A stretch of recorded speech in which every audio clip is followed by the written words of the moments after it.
Right. Welcome, everybody. We are so glad to be here with everybody today. So, welcome to Beyond 66, the show, an extension of the Joe Barr Route 66 film project.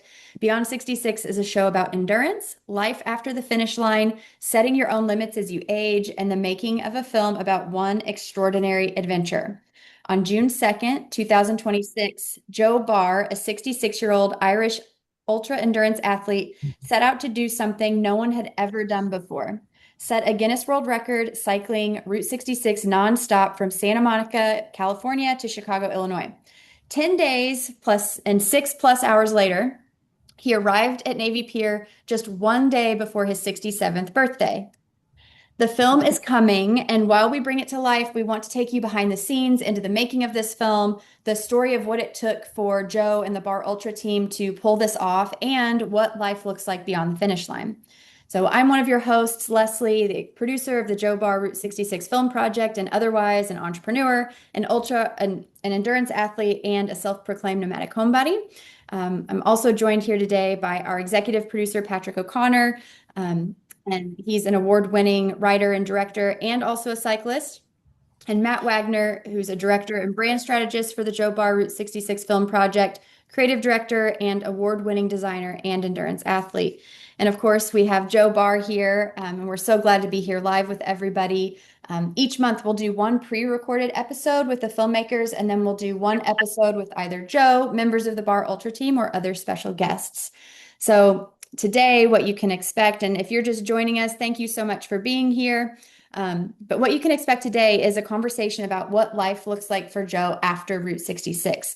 And we've got a couple questions that we're going to ask him, and then we're going to open up the floor to you all to ask questions. So you can use the chat to type those in, or like I said, I'd mentioned before, if you weren't here yet, you can use the raise hand feature and ask those to Joe too. And I'm seeing a lot of familiar faces out here. Mark and Sherman, welcome. And Thank you. Tim. Yeah, Matt, thank you for helping and letting everybody in while I was reading our intro there. I appreciate that. So, okay, Joe, I'm just gonna jump right in here. What has recovery been like after this race? I suppose the short answer, it probably resembles a lot of the pavement that we rode across in Route 66. It's a bit, but has been a bit bumpy. It's probably the best way for me to explain it. But nothing new there, really. After an event of this type, the I'm going to talk about the pavement a little bit. It sounds a little bit boring, but it's such a big part of the aftermath, the impact that comes with that. And actually, the magnitude really of the success of the event itself from multiple different dimensions. I found myself for the first time ever in a position where my mind and my body left the race together, but they didn't travel the same journey at the same speed. So my body was doing one thing and my mind was doing something on a different time frame. And that's a confusing place to be, and it's not really a familiar piece of territory for me, even after races like Race Across America or whatever, which we've done before further. But the process has been challenging, and it brought, I think it's fair to say, it's brought a few challenges for Jill and I to try and resolve because, as you know, Jill manages the rebuild, the body rebuild, and whatever. But having to actually, progress through that as the body required it, and me just not in the same place in my head, that brought some challenges for me to be, aligned with what we're trying to do with the body. So the bike part of it, like when I try to come back again, like we went through the process, and when it's time to go, it's time to go again. Like, but this time it's been stop, start, go. I have a good day, then I have a bad day. I have a good day, then I have a bad day.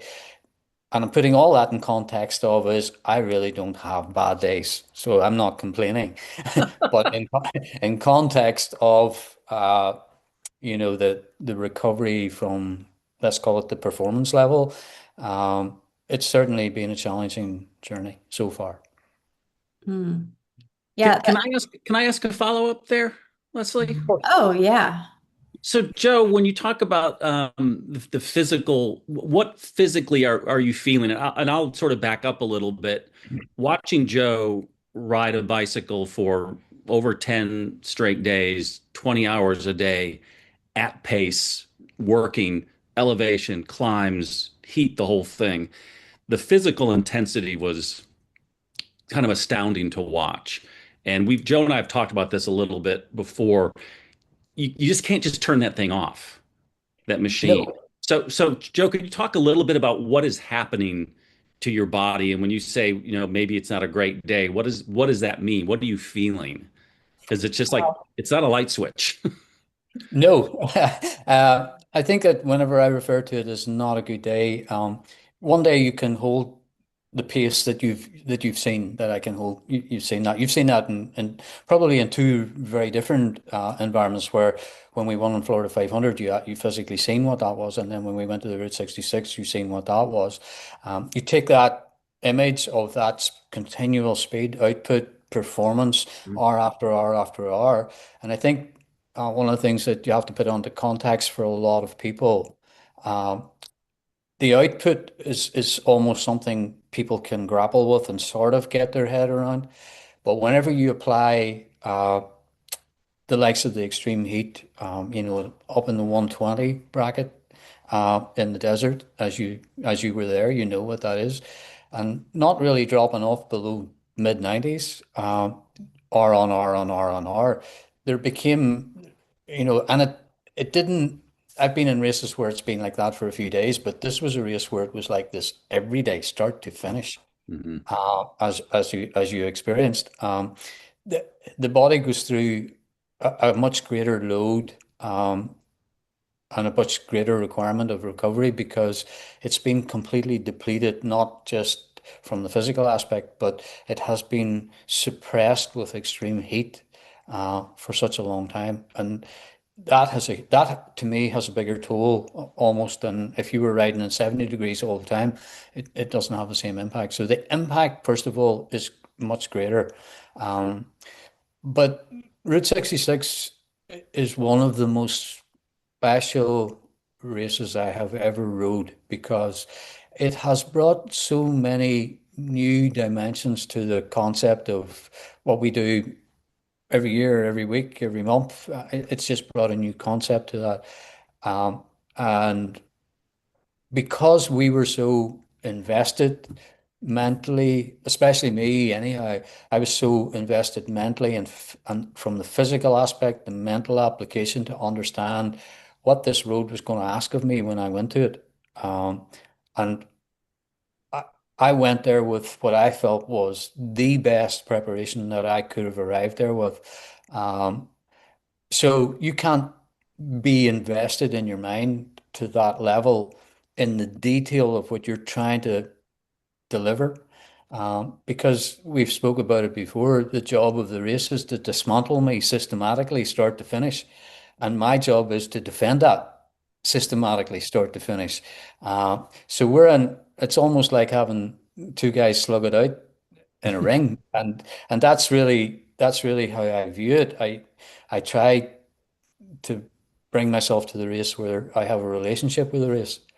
And I think my opinion is when you can do that mentally, which is part of the experience that I've uh, sort of accumulated over the years, is you've got to go to these races with huge respect. And you can't do that unless you build a relationship with it first. Um, and any of us will tell you if you get into a relationship which is meaningful, that's hard to walk away from instantly, regardless of what walk or dimension of life you're in. That brings its challenges. So if you put that personality to the race and give it that relationship that it deserves and the respect that it's given, then you're going to struggle to walk away from that. And that's what I meant whenever I say that we had all the challenges that came that we knew about, some we didn't know about in relation to fixing the body. But we've got massively on top of that. Jill has, as always, has figured it out, and we're on top of it. but my capability to drag my mind at the same speed struggled. And there was kind of I think that the more that I've had time now, I've mowed the lawn, I've did all the stuff that I said I wouldn't do. Uh, I've done all of that. And in that process, I've come to realize the level of enjoyment, not the physical fight that you were in, but the level of enjoyment of the actual complete process of pre the race, in the race, success, just the success of it all. And more importantly, the kindness and generosity that we were shown and given it from everyone who supported us from the side of the road, from wherever around the world. I mean, it turned out to be incredible. Like we're talking almost 2 million people. For our little group to drag leadership of that level to what we were doing, it's not something that you could easily go, well, I'll just go and do the next race here. It's not like Yeah. that. Yeah, that was remarkable for the, obviously we're working on the film right now, but that piece you're describing about the support Oh, from yeah. folks along the road Yeah. was just remarkable. And, It's to have that little piece of your life just stop yeah, and you go back to mowing the lawn and you know, yeah, repaving the driveway. I can get how that yeah, might be a tough one. yeah. So, it's very hard to shift yourself back into that environment, which is what we all have to do. This time I just struggled a little bit to do it at the pace that it needed to go at, and but we're there now, and it's good. Like, but it's not a comfortable place, I would say. I didn't find it a comfortable place. It's not somewhere where I would like to, remain for a long period of time. Um, but I've come to realize that, sometimes people say that, oh, time will fix it as some form of a statement. And truthfully, as the time has sort of gone on a little bit, I mean, we're not that far away from it yet, but even that amount of time, I can see week on week that it's it's melting into a more stable, more settled place that I feel that, the conversations and many conversations that Jill and I have had about it, because it's good to have those conversations from our perspective as partners and people who were on the race and people who were really in the fight. There's so many different perspectives of the same thing that you almost have to let those different levels have a voice until they're all out. Because, I'm sure when we all get around the table with a complete team again, it's like Jill and I, if you were to look at us as the first two, we did the same mileage from Santa Monica Pier to Navy Pier, Chicago, but those two stories are completely different. And and you've gotta let those stories come together and then let those stories, melt into where each one of the crew was, and probably even to the degree where you guys were as your own crew traveling beside this. If you go down through what I would call the drop down boxes of all of that, there's a lot of different perspectives of exactly the same thing that we all seen. Uh, and that's what makes it, makes me both curious and interested, because all those conversations will bring something new that I will learn as well. Uh, that I could take forward to say, I'm not going to let that happen again, or I'm going to make sure I fix that bit, or there's something to learn in there in those conversations, and Jill and I have taken away a lot. She's taken away a lot from what the research work she has done. I've taken away a lot from our own conversations about it. So the the experience of it all has been phenomenal, and it just creates this interest because up until now, I've always said it out loud and everywhere where I've been talking. I'm not really that concerned about results anymore.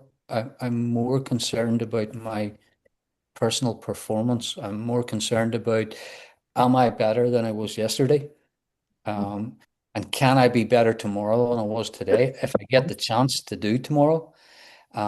So putting it all into a very real position, I think, has been very useful for me. And until now, I would have always said that that best performance lay in the 2018 race around Ireland, um, for me. And Jill would agree with that, I think. And we've talked about it many times.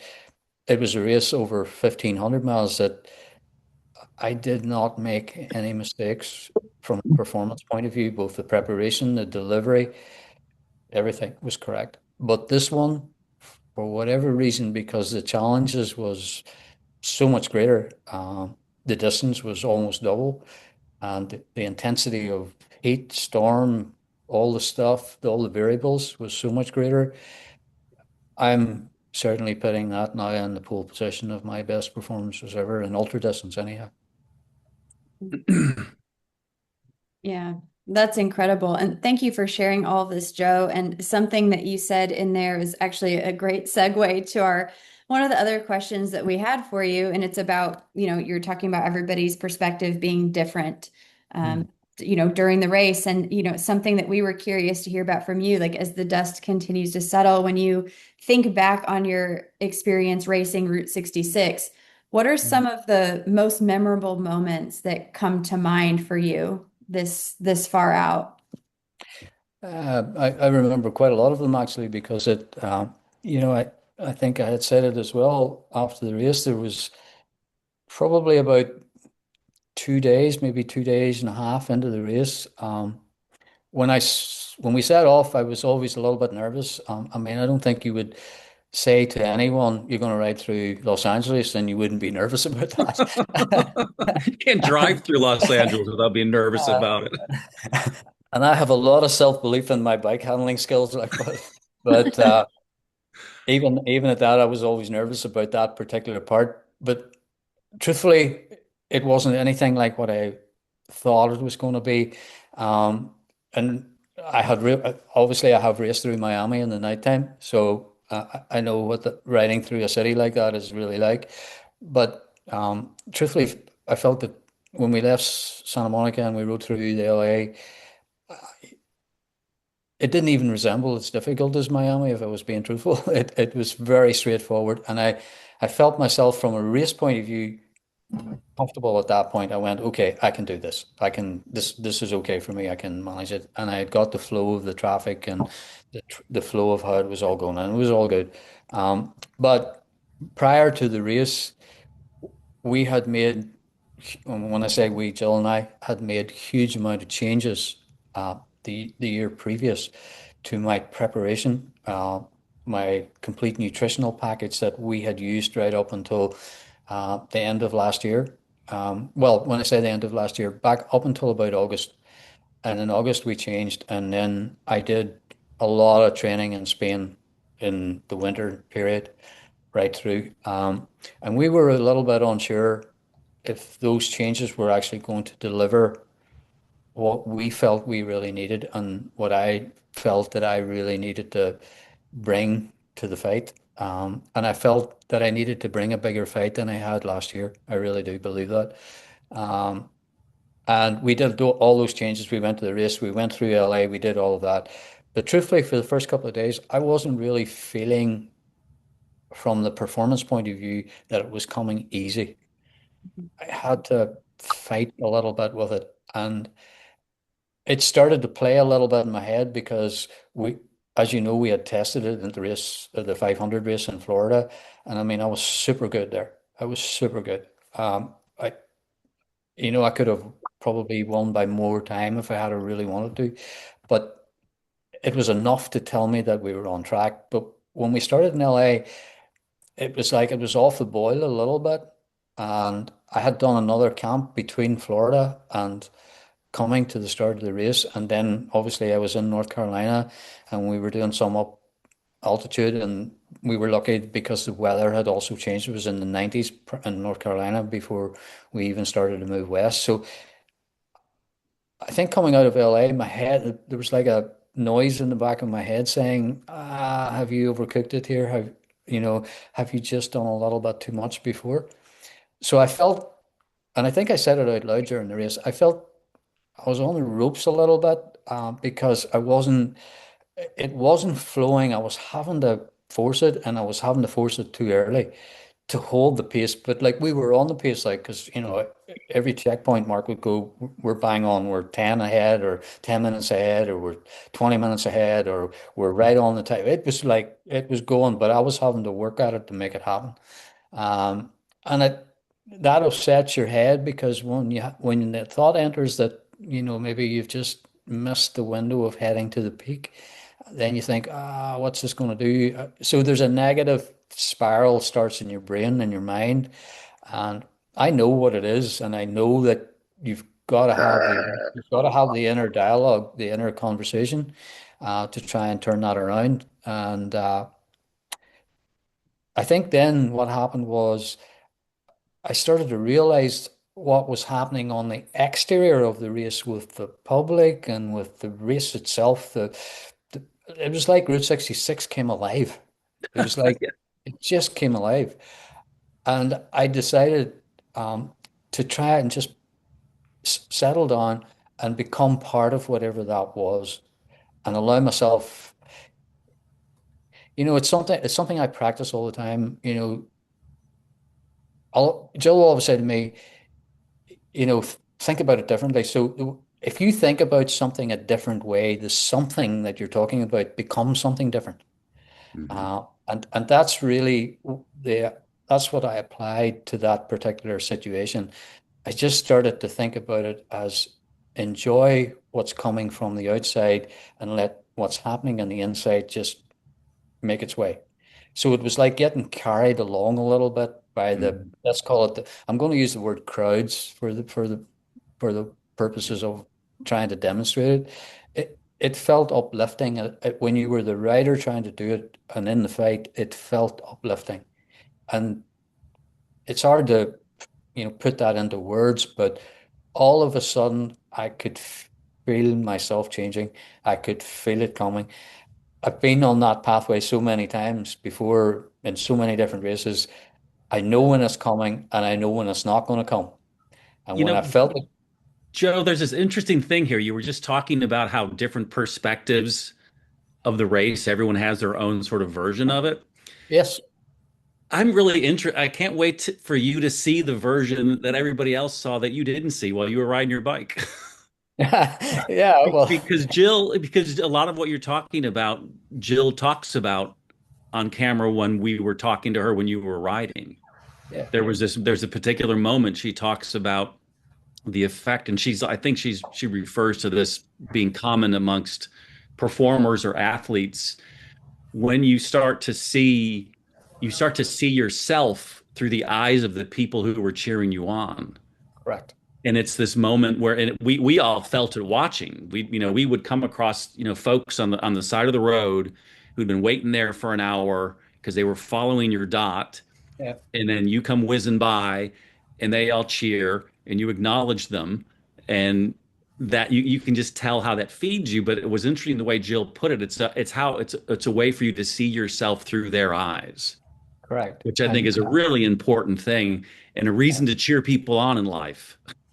yes, absolutely. And that's where, the external support is almost invaluable because you could be in the most difficult moment in that particular day and all of a sudden that different, it's like they bring a feeling to you. It's almost like they deliver something to you even unawares. They're unaware. They're just appreciating but it brings something that I think that the way I would describe it is it gives you meaning and purpose, and it makes you feel that you're good enough, you can do this, and uh 10 miles later it could be all different, but in that moment they've changed it, and that's the part that's almost invaluable about it. And whenever you, as a writer, when you submit yourself to that, and I can only talk about it from the writer's perspective, but when you submit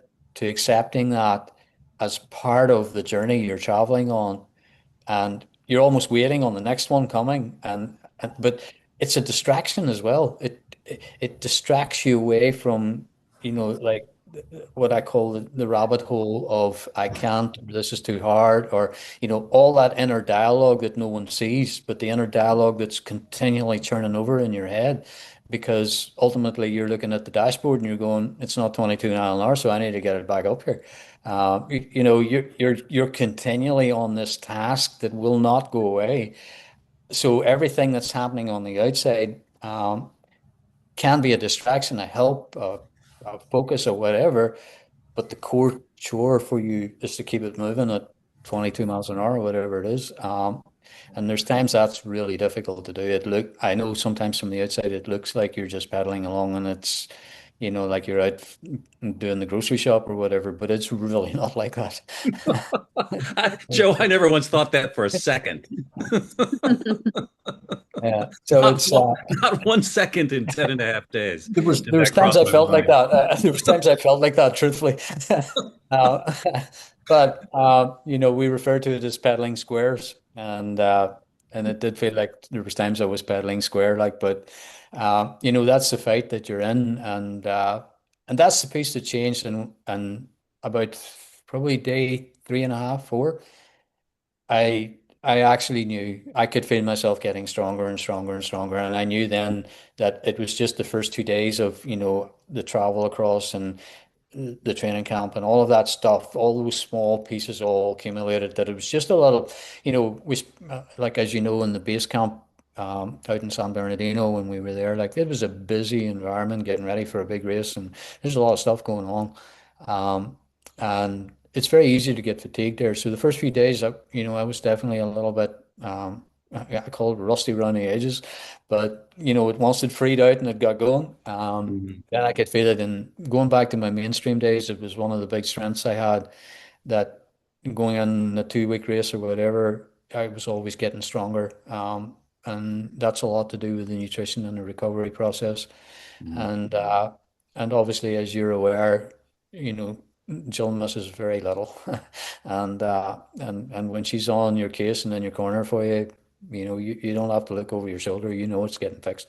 And that's an incredibly special place for, I would say, for any athlete, and it's no different for me, and it's even better for me because of my partner. But when you have someone filling those cracks that you do not see, Mhm. uh, it's a huge asset. And truthfully, I couldn't deliver the performances that I do over those amount of days without her. I just couldn't do it, Yeah. and I wouldn't even try to do it without her, to be honest. But and you see how difficult that is for her as well, because not many people realize she spends almost the same amount of hours a week that I do. Yeah, uh, and maybe in some cases she gets less sleep than you. Absolutely, because whenever I finish, she's not done, Yeah, and exactly. She kind and of gets so gets you to bed, it's and then she goes incredible. to sleep. The effort is incredible, and as it is from all the different jobs of the team, but Jill's job in particular, and it's also very difficult for her as well, because it's not a great party to be at watching your partner getting beat up every day. It's Yeah. it's not a great party to be at. But the bottom line is we we are a performance couple. You know, we understand that when you go to the race, that's what you're there for. You're there for that fight, and you go prepared for that. But as soon as that fight's over, we're in a complete recovery mode. And every other day that we're not in a race, we are looking after a body at a level that most people don't do. So it's a very well managed and addressed performance package that's inside this little body of mine that she creates, and that's just the reality to it. And she Yeah. does a hell of a job. And Joe, I have a question about that, the recovery and the two of you as a team. What do you Yeah. both do before the race has even started to prepare for after the race? Well, I think that's a very difficult question to answer. We have what we would call, like, a generalized landscape of what that's going to look like. But we also accept that every race that you go to will bring different things. Mm. And we also know that we're, we're both signed up for it, if you want to put it that way, that anything can happen. that could be the last race. You've got to accept almost to the limit of what this is, because we're in a situation that um, is very difficult to have a meaningful conversation with a lot of people about, because we operate in a world, we function in a world that is beyond any data that is available anywhere else. An example I would give you to demonstrate that is, if you have a conversation, and this is not being disrespectful to any other sport, this is just for the purposes of a comparison.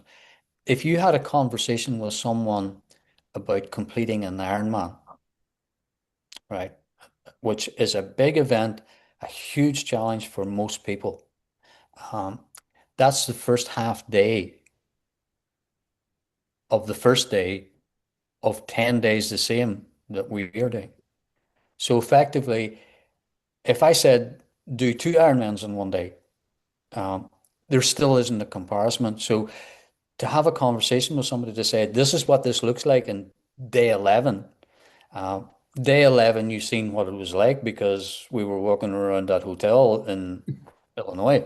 Uh, there's not a lot of energy spare for it to do anything. And that was an event that was perfection. So if you came from an event where it wasn't perfection, or you crashed, or something bad happened, or and bad being you didn't finish or whatever, that's one of the worst places that you could be. So the one thing that we try to avoid to have to deal with after, Pat, is a DNF, a non-finish, Mhm. because the body you can fix, but the response from your mind in a non-finish is a very difficult place for an athlete to put down, because you're not just putting down the race, you're putting down 2 years of preparation, of not your time, just your time, but Jill's time and all the other guys who were involved in all those other preparation races, the efforts that they made, overcoming the letdown that you feel towards all of them, first of all, beyond yourself, is not a nice place to have to live in. So that's the one thing that we try to avoid. It's not avoidable all the time, but we do a very good job that it's at its minimal, because that's one that's most difficult. But we prepared, Leslie, for we know there's going to be a big recovery. This one, as I said at the start, brought the added dimension that my mind and my body just didn't travel in the same time frame. So that was different, and that was the challenge this time. But the rest of, I don't feel my hands, I don't feel my feet because they're numb, or they're just still sore or whatever. All of the normal things, you just have to actually go through the protocols that we have for trying to deal with that. Uh, and I think that one of the things this time that we shifted and changed a little, from pretty much every other race that we were doing, and that was to offset the extreme temperatures that we were uh, having to incur. Normally, the crew would go to the hotel, and I would stay with the van, and sleep there, and then just move and whatever. This time we made a very early decision to change that. That I would stop in a hotel room this time.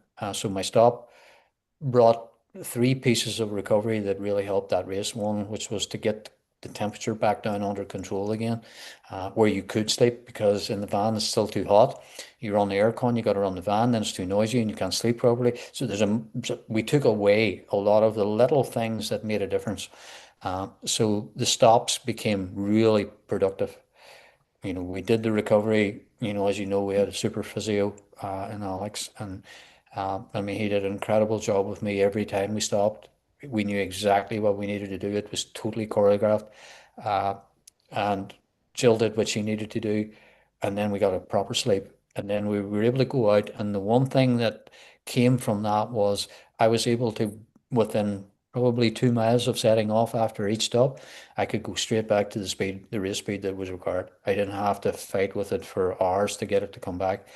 And it was very noticeable. So small things that we changed purposefully had a huge impact.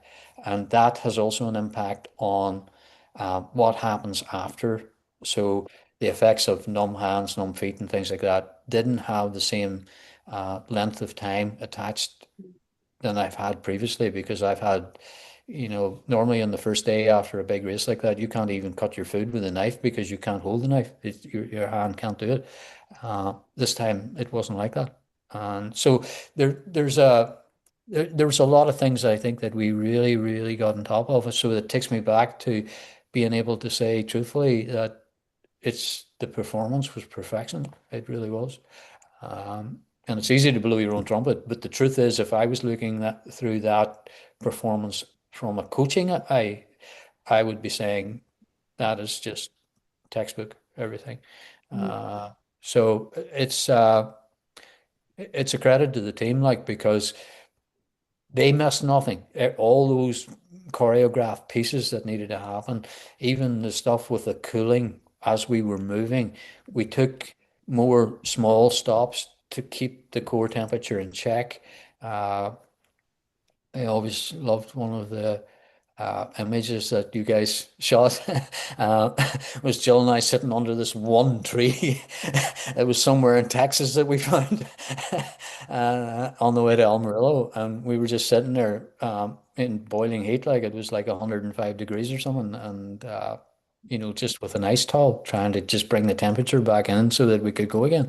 And I grabbed a sleep as well for maybe 5 minutes. I don't know, just sitting in the chair by under a tree in Texas. So it's actually an image I'll always remember.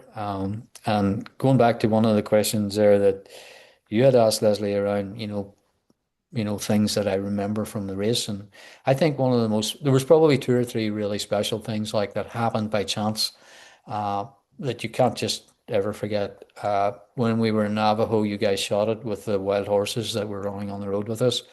Uh, but I think the other one that was most unexpected for me was we did this. We had to do a spur like to recoup mileage from a restriction in North or New Mexico where you can't ride on I-40. And we went on a spur that I wasn't familiar with because I hadn't looked at it. It was created to get out of the mileage. But we ended up it was like 40 odd miles that went continually uphill slowly in chronic heat. And it was one of the most uncomfortable sections of road that we rode for me. I couldn't get a rhythm on it. It was the heat coming up from the pavement was just incredible, and it was uphill all the way, so I couldn't get speed either. I was longer in the heat than I wanted to be.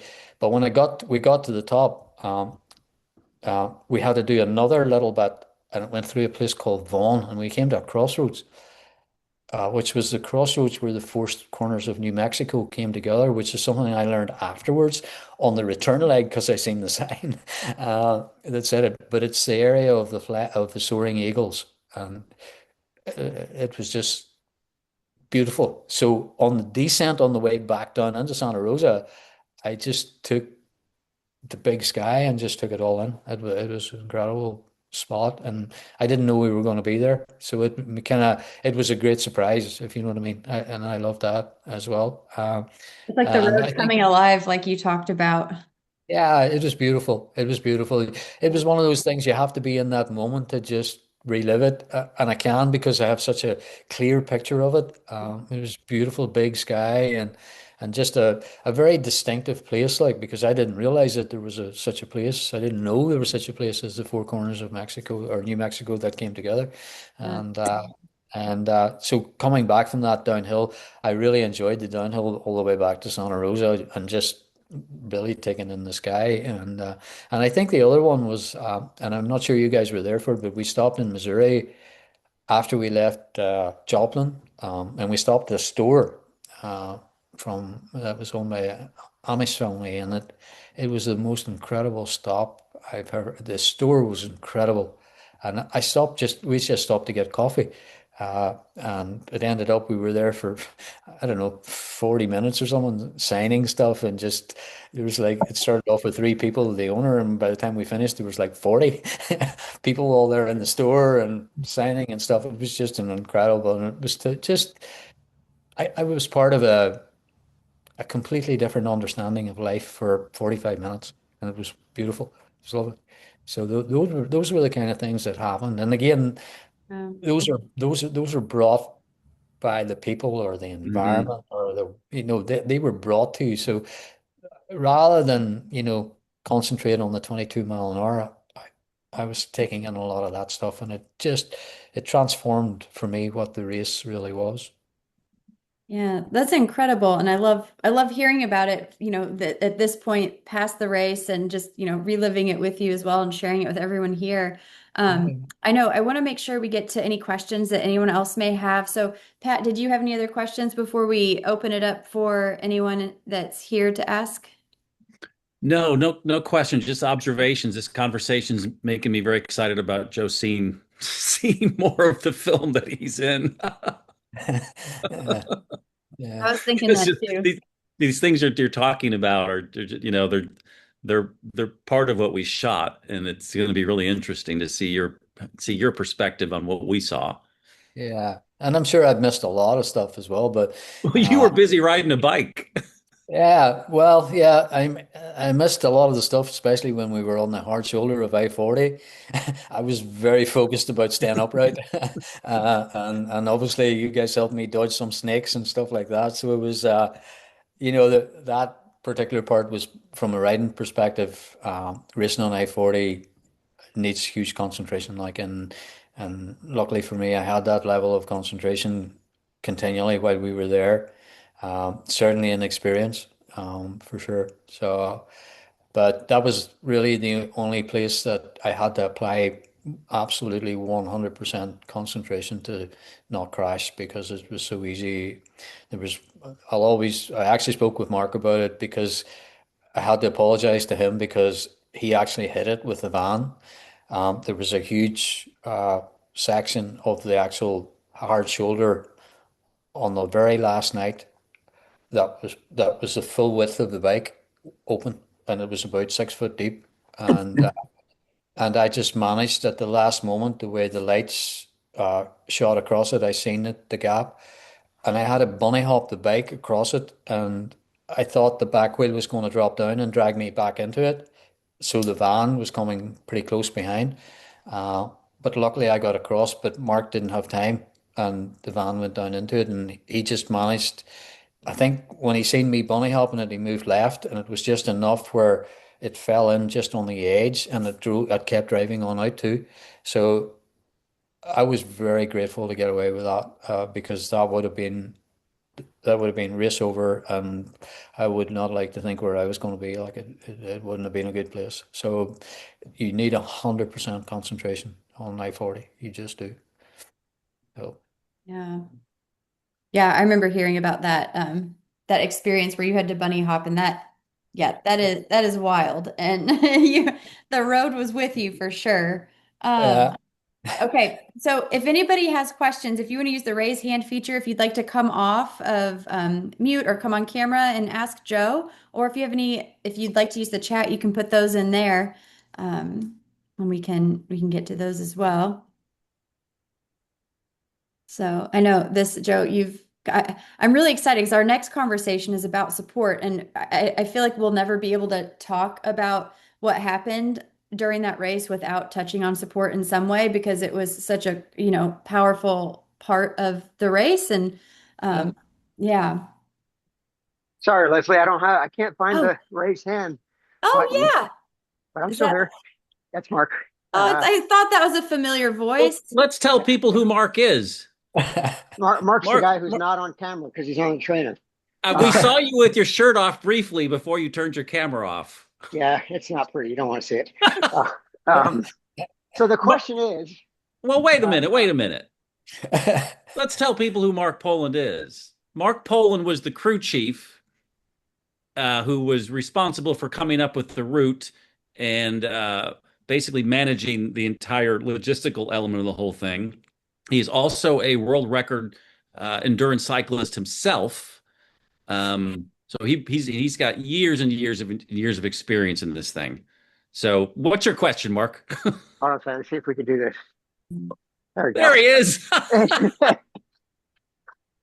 uh, so the question is, along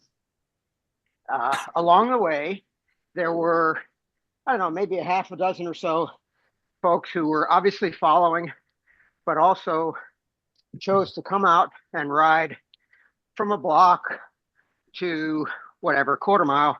No, there was no extended partnership there, but or certainly no pacing. But there were sections of the route that were significant to them, and it was the highlight of their summer to be able to ride that section with you, Joe, Yeah. as we came across. So my question is, I couldn't see from the van, but I suspect there were some conversations, some explanations as to why that section was significant to them. Do you remember any of those, or were you in zombie mode? No, I remember there was one in Oklahoma City for Yeah, sure, around the lake, where I had to do the spur. Uh, there was also a couple that I remember talking to. I think maybe Illinois direction near the end. I remember talking to two people. They're the ones that spring to mind. But I know there was others. But I truthfully, there was people on their bike at the side of the road. There was people on a commuting bike, I remember, with a child basket on yeah, the rear, and there was a lot of people who were following the race and realized I'm going to go here to see them. And there was a couple of the cities that I rode through where they obviously knew a different shortcut. So I seen them in one spot, and I did this my route around whatever, and all of a sudden I came back and I seen them again. They were at another corner. So there was a lot of that, and I seen a couple of riders as well. I think it was in St. Louis, that rode out to see me, and then I met them coming the opposite direction towards me. So they had obviously did a big loop and came around like that. So yeah, there was a lot of that, but for sure I think the one that sort of frightened me the most was the police officer who sort of followed us, but very kindly give me a one of the PD medals instead. Like, but we weren't sure about that. But that was a funny one. Like where we thought the police was onto us. That's a great question. Thank you, Mark, and happy training. We have one other. It's a request for a comment from Wendy. Please comment on your perspective on the thunderstorms in Illinois. It looked terrifying on Facebook. Wow. Yeah. Yeah. I don't think I'll forget that, Wendy. It was all one moment I was riding this, straight ahead, blue sky. Navigation said turn left. And I turned left into this. I always remembered it had white pavement, but at the end of it, there was just this black picture that was sort of like someone rolling down from the sky like this, and it looked scary. And I rode through and seen some of the storms before in Race Across America, especially in Kansas, like, but that particular one was really vicious looking. So it wasn't.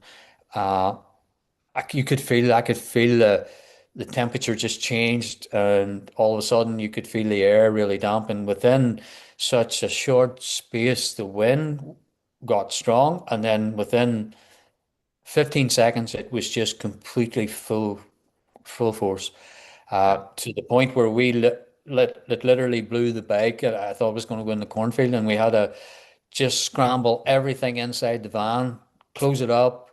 I mean, there was chaos everywhere within 25 seconds. And it was a bit like a movie where you see those storm catchers all chasing down the road. Like it was all these vans and cameramans and everything all turning around to go the opposite direction. And we were all led by Leslie, who was taking over as the storm chief and and did the direction. And we got like the rain that came down was horrifically strong. Like it was really bad, and we were lucky. There was a small town not far back. Everybody off the road as normal. Everybody stopped. And luckily for us, where we pulled up behind the van, there was a pizza shop. So Yeah. everybody was happy. Everybody got fed, and we went. And when the storm cleared, we were fortunate, or cleared enough. We were fortunate to be able to find a hotel room a little bit further back, that accommodated the whole team or the whole shift, not the complete team, because Mark and his shift were a city further on, and they were also pulled off the road because the tornado sirens had gone off. And that was probably, I'm going to give a time around 7 p.m. in the evening. And I was trying to get that last 40 miles done because it would have cut the last day to 134 miles, and my intent was to try and get it under 10 days. And that shift didn't allow that to happen. But we said that we set a time of 3 a.m. to check the weather, and if it was good, I would set off again. And when we went into the hotel, you couldn't even see the car park area. It was completely flooded in water. And when I went outside at 2:50 a.m., uh, there was a cameraman named Matt sitting on the park bench outside, like he'd been left off since last night, and and it was completely bone dry. It was gone, and straight in, get on, everybody organized, back to the point where we stopped, and 6 minutes past 4 a.m. off we went, and we didn't stop the Navy Pier at whatever the time was, 5:30 or next day. That was it, straight through. 180, 176 miles, I think it was in total. Yeah. Easy day. It was a short day, but it could have been shorter if the storm hadn't hit. So that's my vision of the storm. But it was, let's face it, when we got to Chicago, there was a lot of people had a lot of damage. And I think going into Chicago, when we realized all the traffic lights were out, there was no traffic lights functioning in Chicago at all. And that was due to all the power cuts and all the trees that were down and all the debris that was everywhere. We had to do a lot of navigation stuff. We actually ended up in one-way street because the tree was down and the only way we could get across was drive up. And it was a bit chaotic getting into Chicago. And luckily we managed to, you know, between Mark and Eamon, who both incredibly experienced guys with vehicles in a race. Uh, they were able to protect me the whole way in through, we were going through intersections with 6 lanes coming each direction, and everyone was thinking the same thing. Well, there's no lights, so next space I'm across. So it was like it was like dodging the bullets a little bit to get in. But we managed it safely, and I just put the speed down and decided, we just gotta function in what we've got here at a speed that's safe, and that's what we did. Yeah, that was one wild ride for that final day. Yeah. And I know we've got James. I see your hand up. We'll go ahead and do James's question. If anyone else has questions after that, you can send those to us in the messenger on Instagram or send us an email, and then we will make sure that we answer those at the next conversation. But also wanted to make sure everyone knew our next live call with Joe will be on August 31st. There'll be a registration link. We'll have that on Instagram. We'll also have it on the Joe Barr Route 66 Film Project website. And from that conversation, we're going to be talking all things support. So, James, we'd love to hear your question. I'm just curious about mechanicals. Did you have any unplanned mechanicals, flat tires? Did you have like scheduled maintenance along the way? Did you have mechanical support? I assume you did. Yes, our direct follow van, James is completely kitted to deal with all things mechanical. There's two things around it. We build the bikes. I build the bikes um, for the ask of the race. Two things that we don't do. We don't use electric shifting, and we do not use disc brakes. We use rim brakes and we use mechanical. And the reason for that is that I can say we had no mechanicals. What we did have was flats. I-40 hard shoulder is sore on tires, and some of the pavement sections that we had in New Mexico has a big ask of your tires. So we probably went through about, I'm going to say, half a dozen tires with big cuts, lots of wire from truck casings and stuff like that. Went through them. Not your average type punctures and flats. Like these were flats like that are unusual. But I had some really good handmade tires from Europe, from the Clement factory, and they were really good. I used 23 millimeter, uh, and I used one set of 25 millimeter. Um, so really, flats was the main thing. And I had one other issue that happened actually. There was a big bike path section coming out. of Los Angeles, where you got onto it's an old railway converted to a big bike path, and it was super good, and it was so well marked. But there was one section where you crossed a junction, and each one of the junctions had a yellow strip on it. So I got used to the strip. I knew it was a junction, and I slowed up.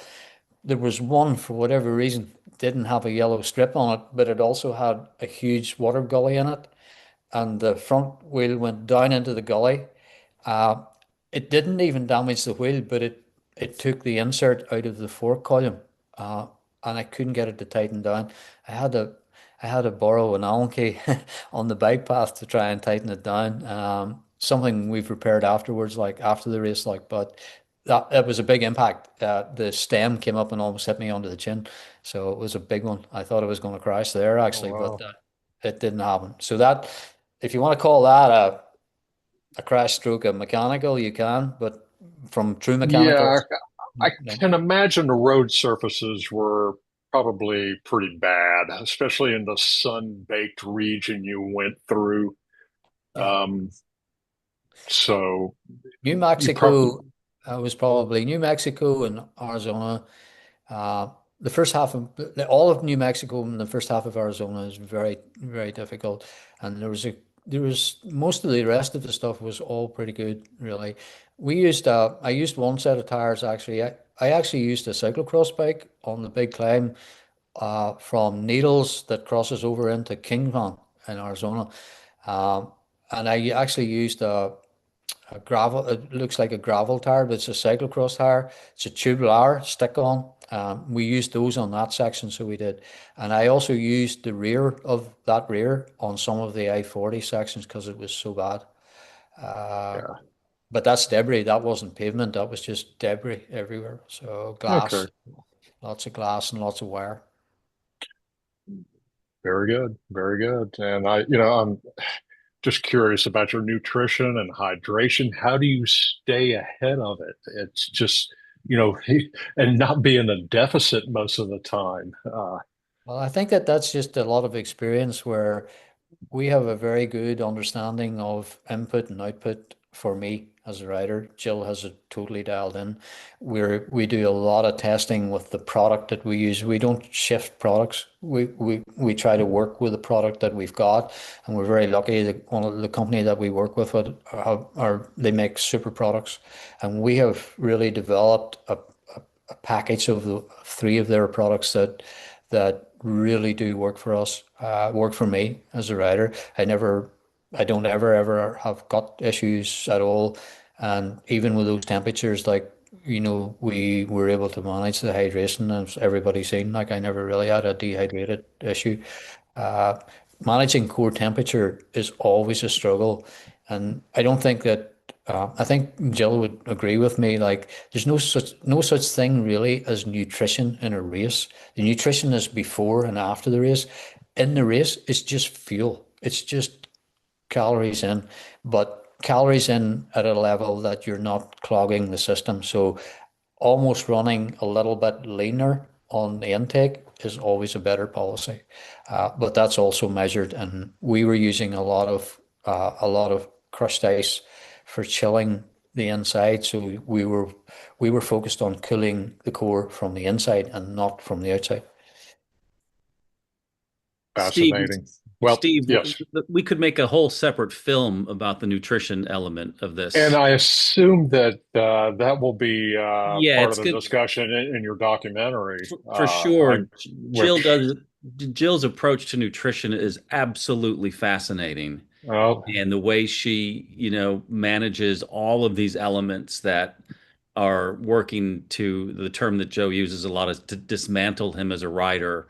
She's got a plan that they've been working on for years to keep him, fueled, which is exactly, and she describes it in the film. It's really it's a big part of how this whole thing works. Which I think Joe, you said many, many times in the film, this would never happen without Jill and the work that she does to keep you moving.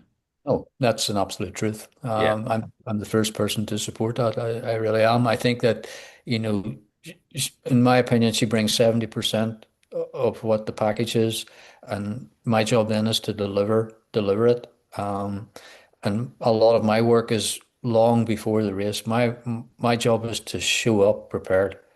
That's what my job is, and she's involved in that.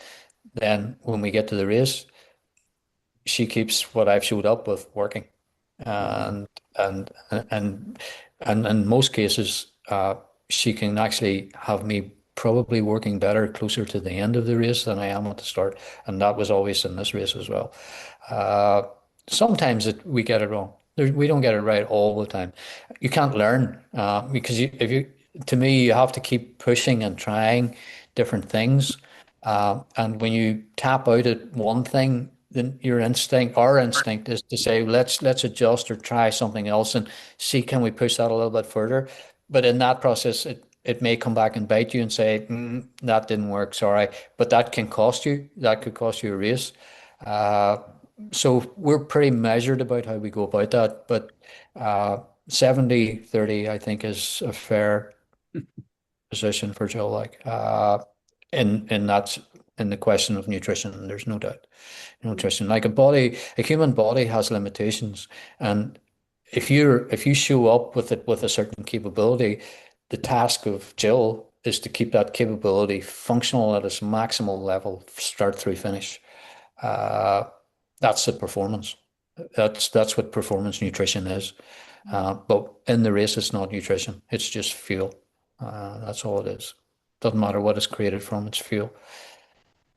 Yeah, that was one of the most, I think, I'd heard her first talk about that from a podcast I listened to her on. So if you're on here, I know if you go online and look, Joe and Jillian have both been on several podcasts. You can listen to more of their race strategy and stories, and I know I learned so much from those too. But I know we're after the hour, so thank you, Joe. Thank you so much for Very being willing welcome. to come on here live. We are so excited for our next conversation on August 31st. Oh Um, my. and yeah, we look forward to it. So thank you all so much for being here, and we will see you next month. See y'all. Thanks. Take care. Thank you. Bye. Thank you. Thank you for coming. Thank you for joining. Thank you, Joe.